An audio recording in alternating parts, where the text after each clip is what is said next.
예, 오늘 본문 우리 사도행전 우리 25장 우리 1절부터 27절 말씀을 중심으로 그 신자의 이 법정 소송이라는 제목으로 우리 함께 은혜를 나누기를 원합니다. 신자는 또 교회는 재산상의 문제라든지 또 여러 가지 문제로 법정에 소송을 해야 하나요? 하지 말아야 되나요? 그 부분을 조금 다루려고 합니다. 성경은 뭐라고 말씀하고 있고 그동안 교회사적으로 또 많은 신학자들이 이에 대해서 어떻게 추정하고 있는가. 그리고 오늘 한국 교회는 또 우리 교단 내에서 지금 법정 소송은 지금 어떤 방향으로 흐르고 있는가?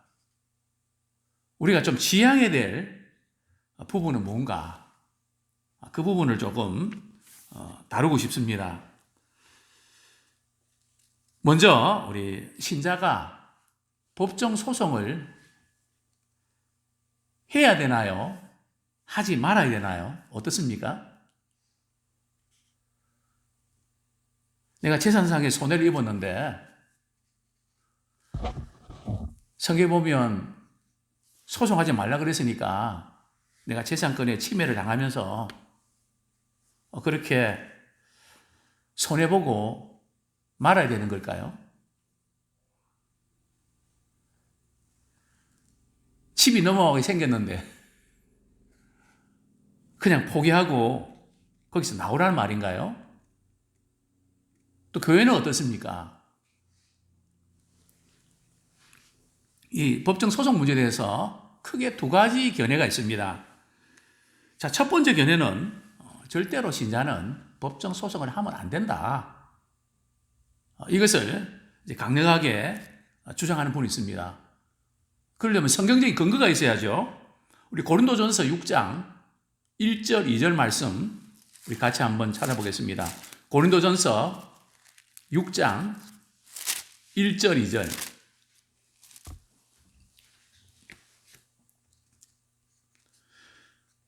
너희 중에 누가 다른 이와 더불어 다툼이 있는데 구태여 불의한 자들 앞에서 고발하고 성도 앞에서 하지 아니하느냐? 성도가 세상을 판단할 것을 너희에게 알지 못하느냐? 세상도 너희에게 판단을 받겠거든 지극히 작은 일 판단하기를 감당하지 못하겠느냐? 여기 보면 세상에 서로 고소하고 고발하는 그 부분들을 이제 금지하는 그런 면을 우리가 보게 됩니다. 우리 7절을 같이 한번 읽겠습니다. 시작. 너희가 피차 고발함으로 너희 가운데 이미 뚜렷한 허물이 있나니 차라리 불의를 당하는 것이 낫지 아니하며 차라리 속는 것이 낫지 아니하냐. 지금 이 말씀도 지금 사도 바울이 기록한 편지 아닙니까? 어떤 경우에도 법정 소송은 하지 말아야 된다. 이것을 지금 바울은 고린도 교인들에게 강조하고 있습니다. 또 다른 입장은 신자들이 부득이한 경우에는 법정에 소송할 수 있다. 그런 이제 주장입니다. 또 성경적인 근거가 있어야 되겠죠. 우리 오늘 본문 사도행전 25장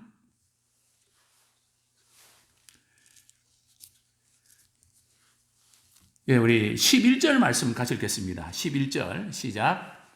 만일 내가 불의를 행하여 무슨 죽을 죄를 지었으면 죽기를 사양하지 아니할 것이나 만일 이 사람들이 나를 고발하는 것이 다 사실이 아니면 아무도 나를 그들에게 내줄 수 없나이다. 내가 가이사께 상소하노라 한데. 지금 바울은 자신의 그 판결 두고 이제 상소를 합니다. 즉 로마 법정에서 황제에게 상소를 하죠. 상소한다는 것은 법으로 판결을 가린다는 거 아닙니까? 바울 자신은 지금 법정에서 물론 먼저 고소당해서 상소하지만 어쨌든 법적인 보호, 그 판결을 분명히 해야 된다. 진리를 밝혀야 된다. 이것을 이제 강조하고 있는 것을 우리는 보게 됩니다. 바울이 지금 이런 입장을 취하게 된 이유가 뭘까요? 바울이 지금 상소를 하는데요. 그 이유는 주님께서 밤에 나타나서 이렇게 말씀하셨죠. 내가 예루살렘에서도 나에 대해서 증언한 것처럼 로마에서도 나에 대해서 증언해야 된다. 증언하게 될 것이다. 이렇게 말씀하셨습니다. 그러니까 바울은 이 지금 재판 과정에서 두 가지에 관심이 있는데 첫 번째는 로마에 있는 사람들에게도 제가 만난 예수 그리스도를 꼭 전하고 싶었던 겁니다. 바울은 변호하면서 간증을 합니다. 예수님 십자가에 죽으시고 부활하셨습니다. 그 부활하신 주님만이 우리의 소망이 되십니다. 설교고 간증입니다. 또 두 번째로는 자신이 죄가 없다는 것을 분명하게 밝히고 싶었던 겁니다. 그게 진리 양심을 가진 사람이 또 해야 될 일이죠. 자, 먼저 오늘 본문의 내용을 잠깐 살펴보고, 그리고 우리 신학자들 또 그동안 교회사적으로 소속 문제를 어떻게 접근했는지, 또 우리 한국교회는 지금 소속 문제가 지금 어떤 방향을 가고 있는지, 바람직한지, 좀 지향해야 될 부분은 뭔지를 조금 살펴보고자 합니다. 자, 먼저 우리 사도행전 25장에 보면 많은 사람들의 인물이 등장합니다. 어떤 인물이 등장합니까? 베스도가 나오고, 또 벨릭스가 나오고, 그 다음에는요, 아그리빠 왕이 나오고, 그리고 또 버니게도 거다가 말이죠. 버니게라는 이름도 나오고, 뭐 이렇게 지금 복잡하냐. 이런 정치적인 배경을 좀 이해를 하셔야 됩니다. 자, 먼저 지금 유대인들은 로마의 식민지하에 있습니다. 그렇죠? 로마의 식민지하에 있기 때문에 종교재판은 산헤드린 공회에서 처리할 수가 있습니다. 그러나 사람을 죽이는 일들, 사형언도 내리는 것은 로마의 법정에서만 가능합니다. 그러니까 지금 바울은 그동안 신문도 많이 했지만 그 과정을 보면 주로 예루살렘에서 체포당했잖아요. 그죠? 그리고 그는 산헤드린 공회에서 재판을 받게 됩니다. 근데 산헤드린 공회에서 재판하고 증인들 갖다 대고 해도 증인들이 이렇게 고소하는 내용들이 일치하지 않으니까 정확한 범법 행위를 찝어내지를 못합니다. 그러니까 이제 로마의 총독에 가는 거죠. 근데 이제 로마의 총독이 누구였습니까? 제일 먼저는요, 벨릭스 총독이 있었습니다. 앞부분에는 이제 벨릭스 총독이 이렇게 유대를 통치하는 그런 때였죠. 자, 우리 사도행전 23장 26절 한번 보겠습니다. 23장 26절 시작. 글라우디아 루시아는 총독 벨릭스 가깝게 문안하이다. 그러니까 이전에 지금 로마의 총독으로 유대인을 관할하는 로마에서 보낸 총독이 누구라고요? 벨릭스입니다. 그런데 이 벨릭스가 이제 바울을 이렇게 심문하니까 죄가 없는 것을 분명히 알았습니다. 그런데 벨릭스는 유대 종교적 지도자들과 유대인들에 대해서 유대인들이 되게 싫어했습니다. 왜냐하면 당시에 종교적 지도자들 또 명성이 있는 사람들 3,000명을 죽였거든요. 엄청난 거죠. 그래서 유대인들이 황제에게 편지를 보냅니다. 총독 바꿔주십시오. 우리는 이 벨릭스를 총독으로 인정 못합니다. 잔인하고 도저히 못 살겠습니다. 총독 바꿔주십시오. 그래서 벨릭스 총독이 해임이 되고요. 그 다음에 이제 새로 부임한 총독이 누구라고요? 베스도입니다. 이해하시겠습니까? 그래서 이제 베스도가 총독으로 부임한 지 며칠 만에요? 25장 1절 보면 3일 만에 이제 가이사라에서 예루살렘으로 올라갑니다. 자기가 지금 머무는 곳은 가이사라인데요. 예루살렘 왜 갔을까요? 자기가 이제 유대 총독인데 새로 부임했으니까 그 유대인들의 환심도 얻어야 되고 인기 관리도 해야 되고 또 그동안 어떻게 지냈는지 상황 파악도 해야 되고 그래서 예루살렘에 갔던 거죠. 예루살렘에 이제 당도하니까 이전에 보니까 대장들과 유대인들, 높은 사람들, 여기 높은 사람들은 산헤드린 공회원입니다. 즉 대제장들과 산헤드린 공회원들이 지금 2년이 지났는데도 바울을 잡아주지 못해서 안달입니다. 끝까지 고소합니다. 그리고 이제 베스도가 새로 부임됐으니까 이 지금 재판 진행 절차를 잘 모르니까 이 약점을 이용해서 이번에 그냥 바울을 죽여버려야 되겠다. 그러면서 한 가지 요청을 하게 되죠. 그 요청이 뭡니까? 바울을 예루살렘에 호송해 주십시오. 그 예루살렘에서 재판을 받도록 명령을 내려주십시오. 근데 사실은 재판을 핑계로 해서 오는 도중에 2년 전에도 그랬죠. 바울을 죽이려고 하는 계획이 숨어 있는 거죠. 그때 하나님께서 피할 길 열어주셨죠. 이번에는 어떻게 됐을까요? 베스도가 뭐 모르고 말이죠. 그게 좋지. 그렇게 하겠다고. 그렇게 했나요? 이 베스도는 상당히 지혜롭고 똑똑합니다. 자, 우리 4절에 보면 거절을 하죠. 대장들과 산헤드린 공회원들의 그 바울을 예루살렘에서 재판하게 달라는 그 요청에 대해서 거절합니다. 거절하는 이유가 뭡니까? 지금 바울은 지금 가이사랴에 구속되어 있는데 뭐가 문제냐? 도망갈 위험도 없고 그리고 자신이 가이사랴에 내려가니까 당신네들 대표들이 가이사랴에 내려와서 그때 옳지 않은 일이 있거든. 고소해라. 그래서 이 재판을 또 이렇게 진행하면 되지 않냐. 이렇게 정리를 한 거죠. 그래서 이제 베스도가 8일에서 한 열흘 정도 있다가 다시 이제 가이사랴로 내려갑니다. 그리고 그 다음날 재판석에 바울을 이렇게 호출합니다.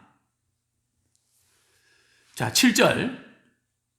바울이 나오니까, 바울을 데려오니까 예루살렘에서 온 유대인들이 둘러서서 이건 중대한 사건으로 바울의 여러 가지 죄목을 고발을 합니다.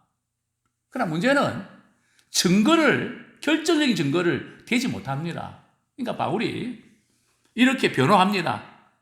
나는 지금까지 유대인의 8절 율법이나 성전이나 가이사에게나 내가 도무지 죄를 범하지 않았습니다. 즉 유대인들은 종교적 지도자들은 바울을 정치적인 제목으로 끌고 가려고 그랬습니다. 왜냐하면 로마 총독은 유대인들의 종교적인 문제에 대해서 관심이 없거든요. 그건 너희들 문제지. 그게 어떤 범법 행위가 되지 않는다. 가만히 들어보니까 나사렛 예수가 죽었는데 살아났다는 그런 이야기. 종교적인 문제지. 바울이 누굴 죽였다든지 손해를 끼쳤다든지 이런 범법 행위는 없더라는 거죠. 그래서 이 베스도도 보니까 지금 바울이 무죄다. 그러면 석방시켜야 되잖아요. 그런데 지금 베스도는 어떻게 합니까? 우리 9절 말씀, 9절 10절 같이 읽겠습니다. 시작. 베스도가 유대인의 마음을 얻고자 하여 바울더러 묻되 내가 예루살렘에 올라가서 이 사건에 대하여 내 앞에서 신문을 받으려느냐? 바울이 이르되 내가 가이사의 재판자리 앞에 섰으니 마땅히 거기서 신문을 받을 것이라. 당신도 잘 아시는 바와 같이 내가 유대인들에게 불의를 행한 일이 없나이다. 자, 베스도가 바울이 무죄인 것을 알면 석방시켜야 되잖아요. 그러나 베스도가 석방시킵니까?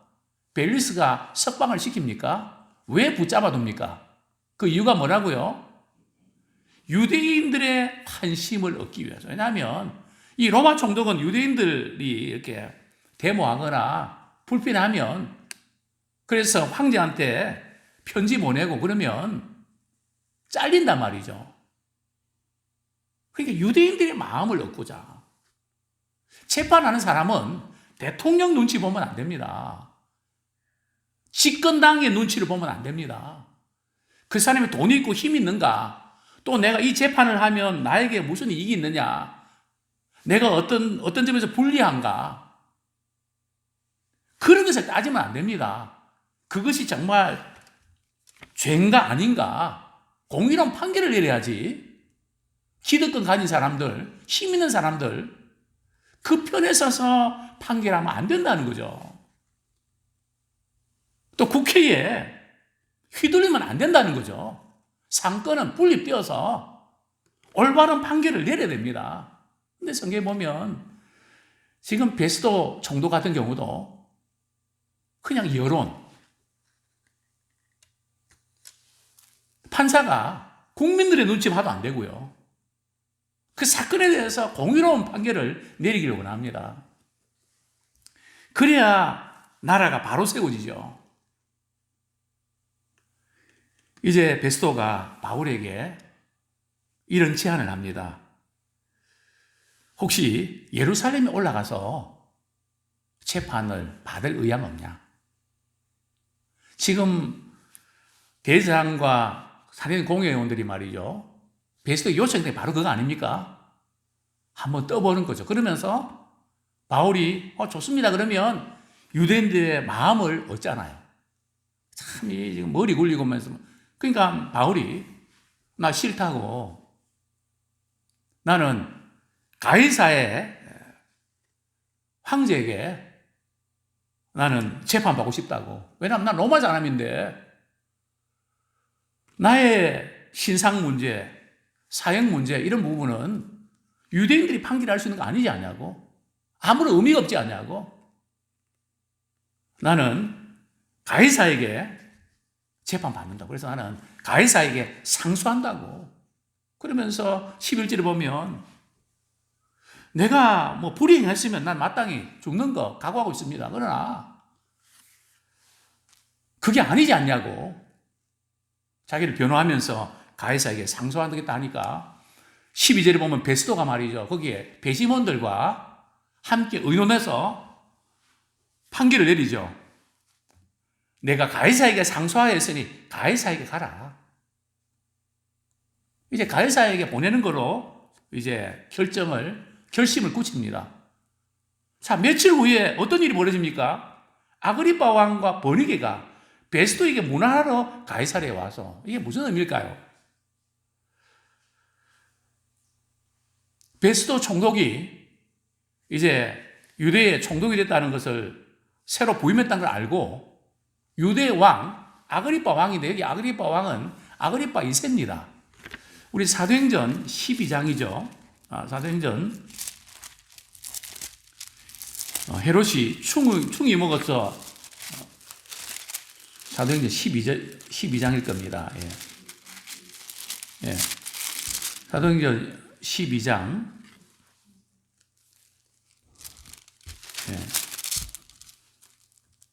20절 예. 20절 21절 두 절만 읽겠습니다. 시작. 헤롯이 두로와 시돈 사람들을 대단히 노여하니 그들의 지방이 왕국에서 나는 양식을 먹는 까닭에 한 마음으로 그에게 나와 왕의 침소 맡은 신하 블라스도를 설득하여 화목하기를 청한지라. 헤롯이 나를 택하여 왕복을 입고 단상에 앉아 백성에게 연설하니. 여기에 지금 헤롯은 그 예수님을 잡아 죽인 그 헤롯이 아니고요, 아그리빠 1세입니다. 그리고 오늘 본문에 나오는 아그리빠 왕은 아그리빠 2세입니다. 그러니까 성경에 보면 이름이 똑같이 나오면 앞에 나오는 사람은 1세고 뒤에 나오는 사람은 2세고 그 다음 나오는 사람은 3세고 그렇게 되는 겁니다. 번역에는 누굴까요? 번역에는 이제 왕후입니다. 왕후 행사라는 사람이 정확하게 말하면 지금 아그리빠 2세와 이 버니게는 어떤 관계하면 아그리빠가 오빠고 버니게가 여동생입니다. 근데 이 두 사람이 지금 버니게는 두 번 결혼에 실패했습니다. 그러면서 오빠 집에 있으면서 근친상간에 죄를, 불륜을 이렇게 저질렀다는 소문이 파다하게 퍼졌습니다. 그래서 지금 아그리빠 왕이 버니게와 같이 동행을 해서 이제 새로운 신임 총독 베스토에게 문안 인사 왔습니다. 그래서 이제 며칠 동안 같이 지내면서 뭐 이런저런 관계를 맺는 시간을 갖게 되는데, 이 베스토가 우리 14절에 보면, 사도행전 25장 14절에 보면 이제 바울의 일로 인하여 참 골치 아프다고 아그리빠 왕에게 그동안의 경위를 설명을 합니다.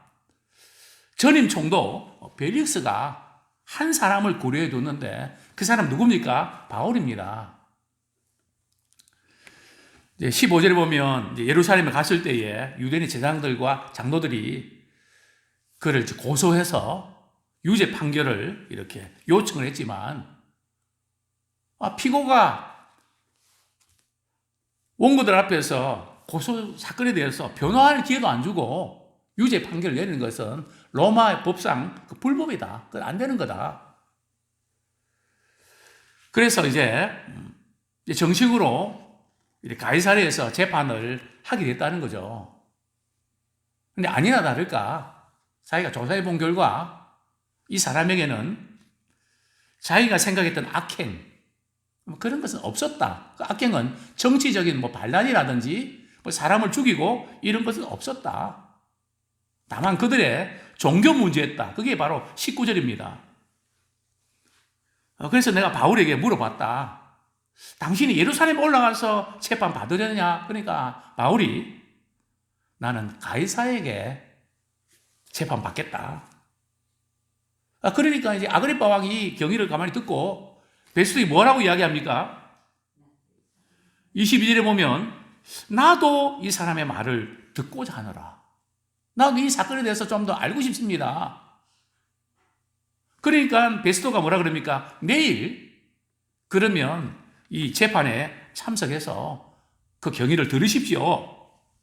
그래서 23절에 보면 그 다음날 아그리빠 왕과 버니게가 말이죠, 왕복을 입고 그냥 화려하게 위엄 갖추고 많은 천부장들과 또 공회원들과 접견장에 들어와서 또 바울을 이제 베스토는 이렇게 불러냅니다. 그래서 이제 재판이 진행되죠. 이제 베스토가 말합니다. 아그리빠 왕과 여기 같이 있는 여러분들이요, 지금 이 사람은 유대 사람들이 고소한 사람인데 살려주지 못할 사람이라고 그렇게 소리쳤던 사람입니다. 예루살렘에서 그렇고 지금 여기서도 이 사람은 죽여야 된다고 청원했습니다. 그러니까 나는 이 사람이 죽일 죄를 지었다는 것을 찾을 수가 없었습니다. 26절 말씀 같이 읽겠습니다. 참 애매한 대답을 하는데요. 시작. 그에 대하여 황제께 확실한 사실을 알릴 것이 없으므로 심문한 후 상소할 자료가 있을까요? 당신들 앞, 특히 아그리빠 왕 당신 앞에 그를 내세웠나이다. 그러니까 지금 베스트 총독이 아그리파 왕에게 또 다시 이제 재판하는 것은 죄가 없는 것 알면 석방시켜야 되는데, 그러면 유대인들이 반감을 가질까봐 석방시키지도 못하고 붙잡아 둔단 말이에요. 이게 지금 재판이 2년이 넘었거든요. 그러면서 혹시 지금 황제한테 이제 상소하려고 그러면 무슨 범법 행위에 대한 근거가 있어야 되지 않습니까? 죄목이 있어야 되지 않습니까? 이번 재판에서 그런 죄목이 구체적으로 나왔으면 좋겠습니다. 참 이런 발상 자체가 참 안타까운 모습을 보게 되는데요. 예, 우리 시간은 많이 갔지만 근간에 일어나는 우리 한국교회 법정 소송에 대해서 잠깐 말씀을 드리고 오늘 말씀을 맺으려고 합니다. 근간에 일어나는 법정 소송을 보면 우리 성도들이 어떤 문제가 있으면 교단의 법이 있는데 또 교회 법이 있는데 그렇게 문제를 해결하지 않고 바로 언론 풀이를 합니다. 먼저 이렇게 해주지 않으면 언론에 터뜨릴 겁니다. 그리고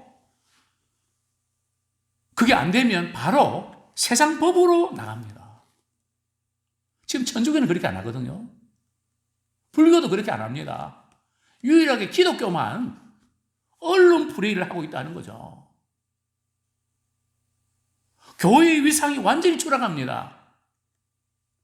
제가 한 10년, 아니요, 한 20년 전부터 우리 사이에 이상한 기운이 감돌고 있습니다. 무슨 기운인가 하면 제가 20년 전만 해도 제가 이런 부분을 이렇게 경험이 있기 때문에 압니다. 그때만 해도 항상 교회법이 세상 법보다 우선이었습니다. 20년, 30년 전에 교회 그 재판은, 법정 소송은 재산권 문제였습니다. 누가 교회 건물의 재산권을 갖느냐? 결론은 뻔했습니다. 교회는 총유재산이기 때문에 머릿수로 나누어서 가져라. 그게 대부분 판례입니다. 나누어서 가져라. 뭐 법정 소송 할 것도 없고 이런 수대로 나눠서 가져라. 그게 대부분 판례입니다. 그리고 항상 교회법을 우선시했습니다. 그러나 지금은요, 세상법을 우선시합니다. 대교회의 어떤 분이 목사 안수를 받았는데 학위나 이런 문제에 대해서 좀 문제를 제기했습니다. 뭐 거기에 대해서 옳은가 그른가 뭐 여러 가지 우리가 논란을 제기할 수 있지만, 그러나 노회가 그분을 목사로 안수하고 받았다면 그거로 끝나는 겁니다. 세상법이 그것을 왈가불가할 수 없습니다. 그런데 지금은 아닙니다. 그게 문제가 됩니다. 세상법이 먼저입니다. 언제부터 이렇게 바뀌었습니까? 왜 이렇게 바뀌었습니까? 그것은 바로 우리 믿음의 사람들이 교회의 위상을 너무 추락시킨 겁니다. 세상이 교회법을 존중하도록 그렇게 됐는데 우리 스스로가 그것을 무시해버렸습니다. 저는 한국교회가 바로 이 부분을 찾아와야 됩니다. 또 교회의 위상을 회복해야 됩니다. 세상이 교회를 뭘 압니까? 바울이 지금 왜 세상 법정에 가서 그 문제를 해결하려고 하냐? 그럴 때에 문제는 바로 이 잘못된 그런 소송으로 인해서 복음이 가려질까봐 우려했던 겁니다. 우리 칼빈 같은 경우는 그런 이야기 했습니다. 개인의 재산이 그 손해가 치명적이고 이 잘못된 그 부분이 있을 때는 물론 어떤 경우는 양보할 수 있는 부분도 있지만 그 선을 넘을 경우는 법적인 보호를 받을 수 있습니다. 재산권의 보호를 받을 수 있습니다. 그것은 잘못된 것이 아닙니다. 또 고신에서도 이 지금 분규 문제가 일어날 때 법정 소송을 그들은 굉장히 경계하지만 소송 자체를 금한 것은 아닙니다. 소송이 어떤 소송인가? 아무쪼록 우리 한국 교회가 이 법정 소송에 대해서 참 우리가 신중하게 지혜롭게 우리 이 부분을 다루면서 더 이상 교회의 위상을 흔드는, 그래서 복음이 가리워지는, 하나의 영광을 가리우는 이런 부분에서 우리가 지혜롭게 다시 한번 회복하기를 소원합니다.